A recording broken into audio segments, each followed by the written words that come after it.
সবাই কেমন আছে? আশা করি সবাই ভালো আছো।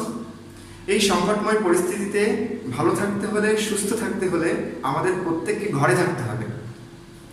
আজকে আমি তোমাদের সামনে খুব সুন্দর একটা বিষয় নিয়ে আলোচনা করব, সেটা হচ্ছে কারক ও বিভক্তি। কারক কাকে বলে?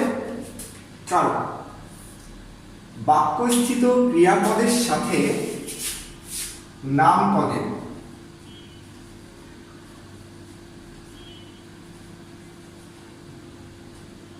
নামপদের যে সম্পর্ক তাকে কারক বলে। বাক্যস্থিত ক্রিয়াপদের সাথে, ক্রিয়াপদ আর নামপদ, এখানে দুইটা পদের কাজ হয়, একটা হচ্ছে ক্রিয়াপদ আর একটা নামপদ। পদ 5 প্রকার সেটা না, এখানে কারকের ক্ষেত্রে পদকে দুই ভাবে ভাবতে হবে, একটা ক্রিয়াপদ আর একটা নামপদ।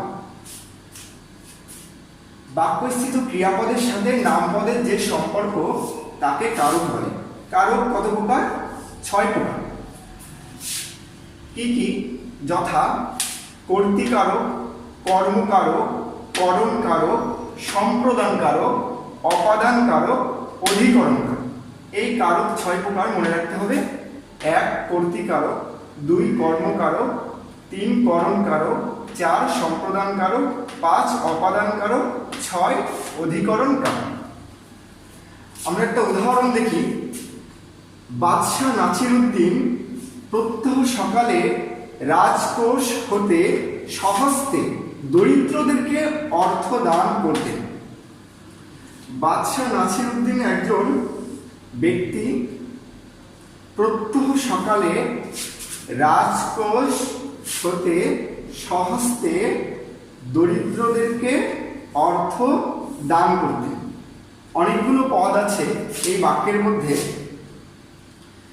এখানে কাজ কোনটা, ক্রিয়াপদ কোনটা? বাদশাহ নাসিরউদ্দিন, এটা কি ক্রিয়াপদ? না, এটা হয় না। প্রত্যহ সকালে, এটাও ক্রিয়াপদ না। রাজকোষ কাজ বোঝায় না, স্বহস্তেও কাজ বোঝায় না, দরিদ্রদেরকেও কাজ বোঝায় না। অর্থ, অর্থ দ্বারা কি কাজ বোঝায়? না, অর্থ দ্বারাও কাজ বোঝায় না। দান করতেন, দান করা, এটাই হচ্ছে ক্রিয়াপদ, কাজ। এই ক্রিয়াপদ ব্যতীত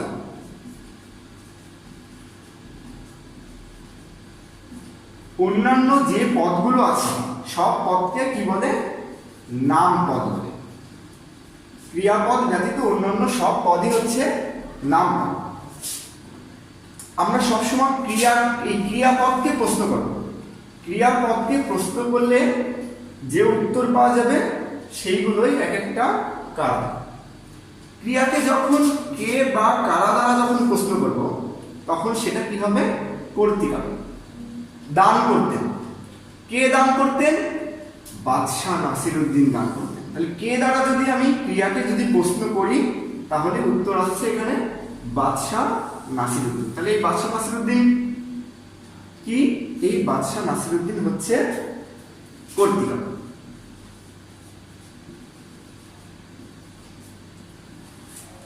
প্রত্যহ সকালে রাজকোষ হতে সমস্ত দরিদ্রদেরকে অর্থ দান করতেন। তাহলে আমরা বুঝলাম যে আমরা যখন ক্রিয়াকে কে বা কারা দ্বারা যখন প্রশ্ন করব তখন যে উত্তরটা পাবো সেটা হচ্ছে কর্তৃকারক।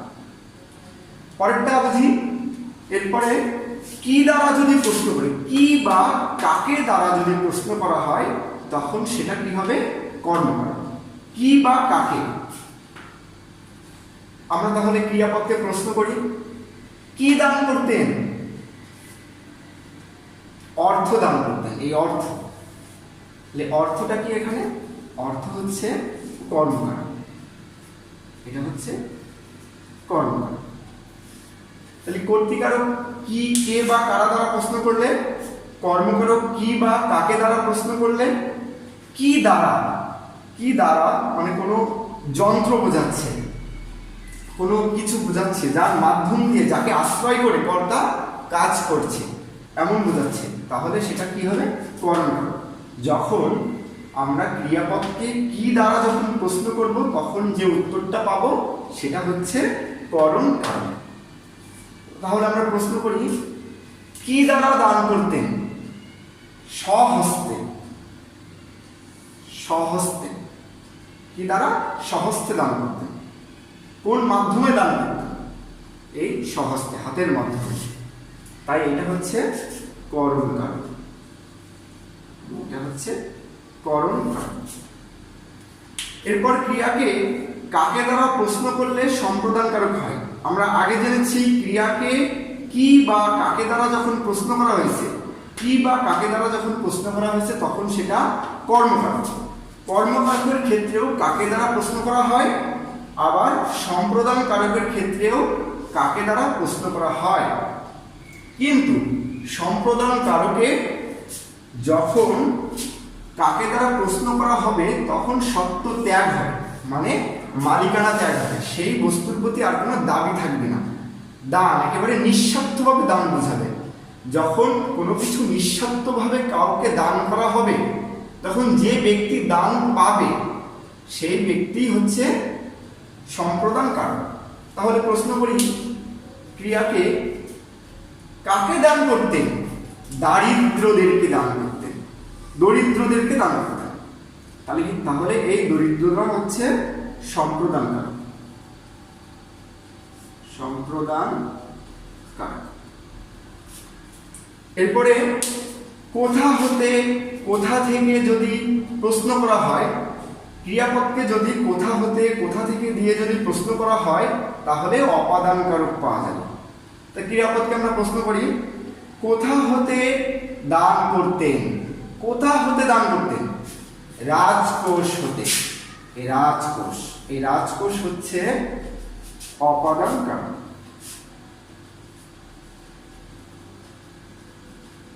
এই রাজকোষ হচ্ছে অপাদান। এরপরে কখন বা সময় দ্বারা যদি কোনো প্রশ্ন করা হয়, অধিকরণ কারকে সবসময় স্থান, কাল, সময়, মানে স্থান, সময়, বিষয় এগুলো আলোচনা করা হয়। এই সব বিষয়গুলো বলা হয়। যদি কখনো সময় বোঝায় বা কখন এই প্রশ্নটা করে, তা করার পরে যে উত্তরটা পাওয়া যাবে সেটা হচ্ছে অধিকরণ কারক। তাহলে আমরা প্রশ্ন করি, কখন দান করতেন? প্রত্যহ সকালে দান করতেন।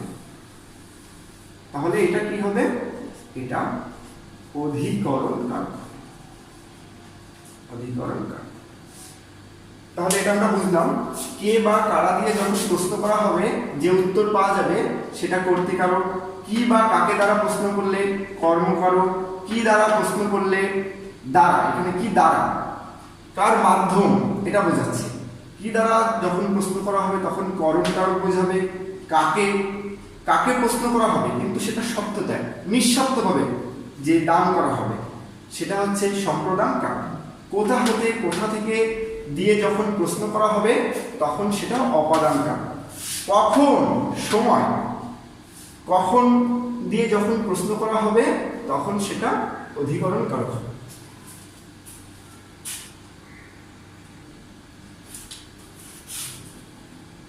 প্রথমটা কর্তৃকারক।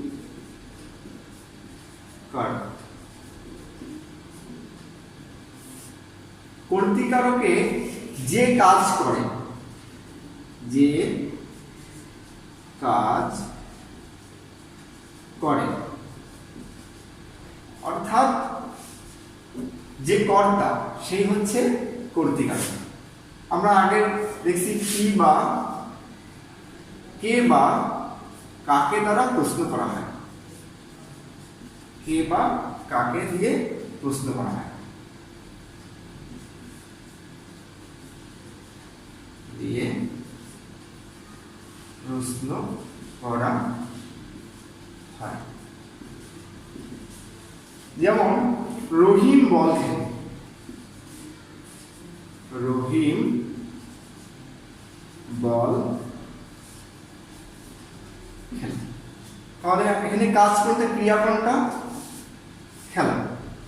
কে বল খেলে, ক্রিয়াকে প্রশ্ন করি কে বা কাকে দিয়ে প্রশ্ন করতে হবে। কে বা কাকে না, সরি, কে বা কারা।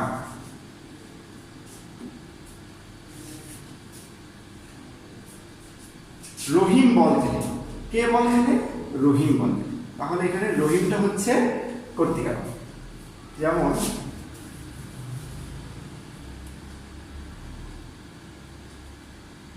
কবিতা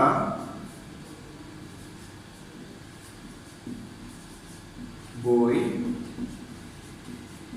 পড়ে, এটা কি? কে বই পড়ে? কবিতা বই পড়ে। তাহলে কবিতা এখানে কর্তৃকারক। কর্তৃকারক খুব সহজে বুঝে ফেললাম। এই কর্তৃকারককে 4 ভাগে ভাগ করা হয়।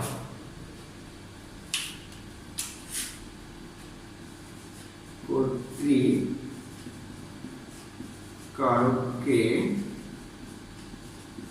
4 ভাগে ভাগ করা হয়। 1 নম্বর হচ্ছে মুখ্য কর্তা। মুখ্য কর্তা, মুখ্য কর্তা মানে একটি মাত্রই কর্তা থাকবে। কর্তা এখানে একটিই থাকবে, মুখ্য কর্তা। যেমন রহিম বল খেলে, এখানে কর্তায় একজনই কর্তা, রহিম বল খেলে, তাহলে এটা হচ্ছে মুখ্য কর্তা। কবিতা বই পড়ে, কবিতা, এখানে এটা একটাই কর্তা আছে, তাই এটা মুখ্য কর্তা। ব্যতিহার, ব্যতিহার কর্তা। ব্যতিহার কর্তা একাধিক কর্তা থাকবে। ব্যতিহার কর্তায় একাধিক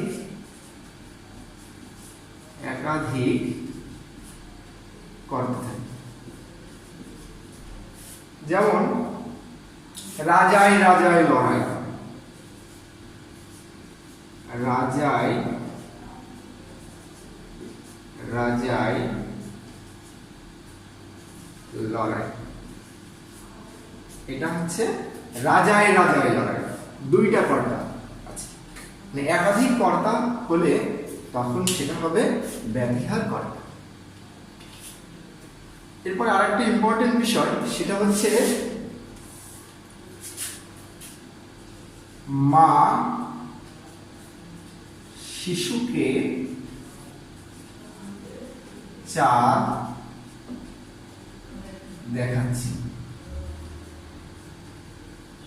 মা শিশুকে চাঁদ দেখাচ্ছে, এখানে কর্তা কয়টা আছে? 2টা আছে। মা শিশুকে চাঁদ দেখাচ্ছে, তাই চাঁদ দেখছে কে? চাঁদ দেখছে কিন্তু শিশুই, কিন্তু কে দেখাচ্ছে? মা দেখাচ্ছে।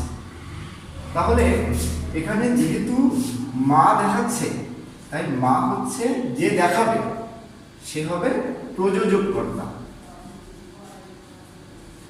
প্রযোজক কর্তা।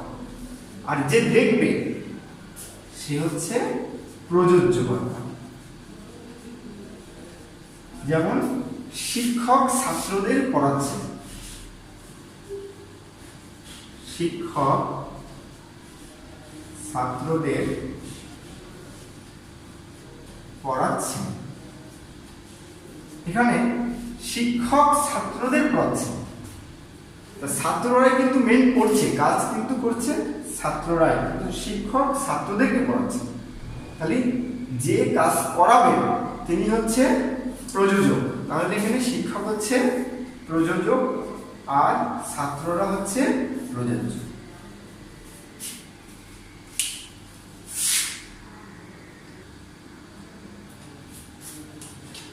এবার আমরা কর্মকারকটা বুঝব।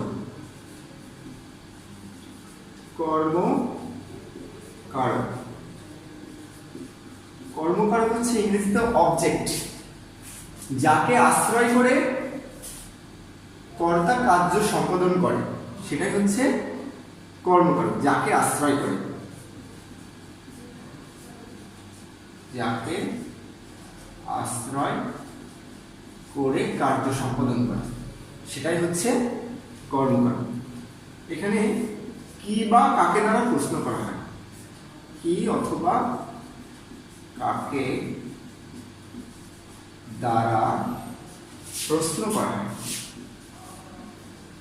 প্রশ্ন করা হয়। যেমন ডাক্তার ডাকো, ডাক্তারের নিচে দাগ আছে। কাকে ডাকো? ডাক্তার ডাকো। তাহলে এখানে কি বা কাকে ডাকো প্রশ্ন করলে উত্তর পাওয়া যাচ্ছে, ডাক্তার ডাকো। এই যে ডাকার যে কাজটা করছে এটা অন্য কেউ করছে, ডাক্তার করছে না। প্রথমত এটা দেখলেই মনে হবে ডাক্তার মনে হয় করতে হবে, কারণ ডাক্তার ডাকো, কিন্তু ডাকার কাজটা কি ডাক্তার করছে নাকি অন্য কেউ করছে? হয় আমি করছি, না হয় অন্য কেউ করছে। তাই এটা ডাক্তারটা হচ্ছে কর্মকারী। পুলিশকে ডাকা, পুলিশ ডাকা।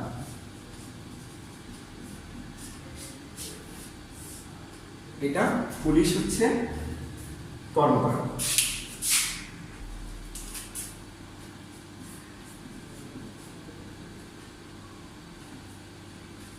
জিজ্ঞাসিব জনে জনে,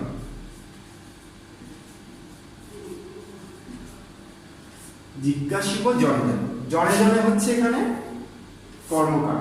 জিজ্ঞাসিব জনে জনে, নিশ্চয়ই অন্য কেউ জিজ্ঞাসা করবে জনে জনে, তাই এটা হচ্ছে কর্মকারক। এই কর্মকারককে আবার দুই ভাগে ভাগ করা হয়। কর্মকারককে দুই ভাগে ভাগ করা হয়। একটা হচ্ছে মুখ্য কর্ম, আর একটা হচ্ছে গৌণ কর্ম।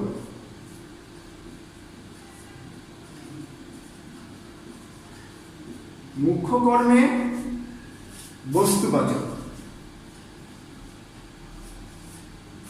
আর গৌণ কর্মে ব্যক্তিবাচক। যেমন রহিম করিমকে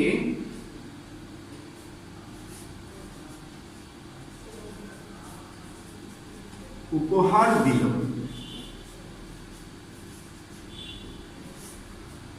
রহিম করিমকে উপহার দিল।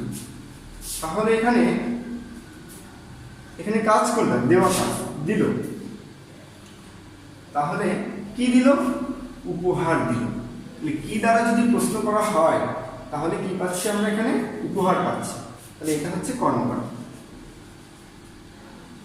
কাকে দিল?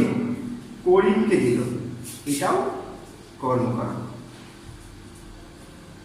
কিন্তু করিম হচ্ছে ব্যক্তিবাচক, তাই এটা গৌণ। আর উপহার হচ্ছে বস্তুবাচক, তাই এটা মুখ্য।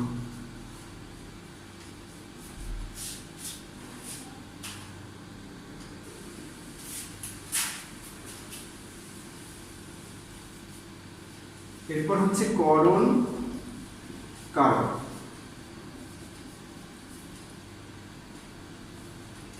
করণ কারক হচ্ছে যাকে আশ্রয় করে কার্য সম্পাদন করা হয়, কোনো বিষয় বা কোনো যন্ত্র, যে যন্ত্রের মাধ্যমে, যে উপায়ে, যে বস্তুর মাধ্যম দিয়ে কার্যটা সম্পাদন করা হয় সেটাই হচ্ছে করণ কারক।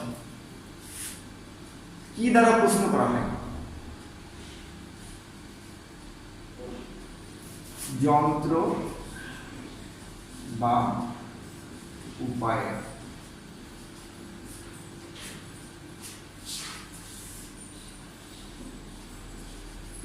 কি দ্বারা দিয়ে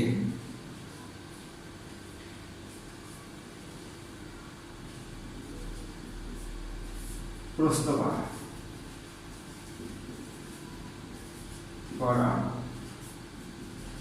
হয়। ছেলেরা বল খেলে, ছেলেরা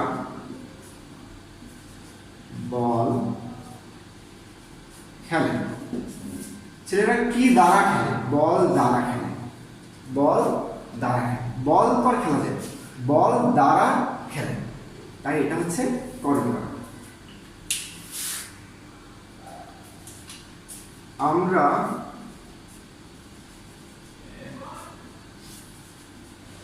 কান দ্বারা শুনি, আমরা কান দ্বারা শুনি, তাহলে এখানে কানটা হচ্ছে করণকার, কানের মাধ্যম দিয়ে শুনি। আকাশ মেঘে ঢাকা, আকাশ মেঘে ঢাকা, মেঘে, আকাশ মেঘ দ্বারা ঢাকা, তাই এখানে মেঘটা হচ্ছে করণকার।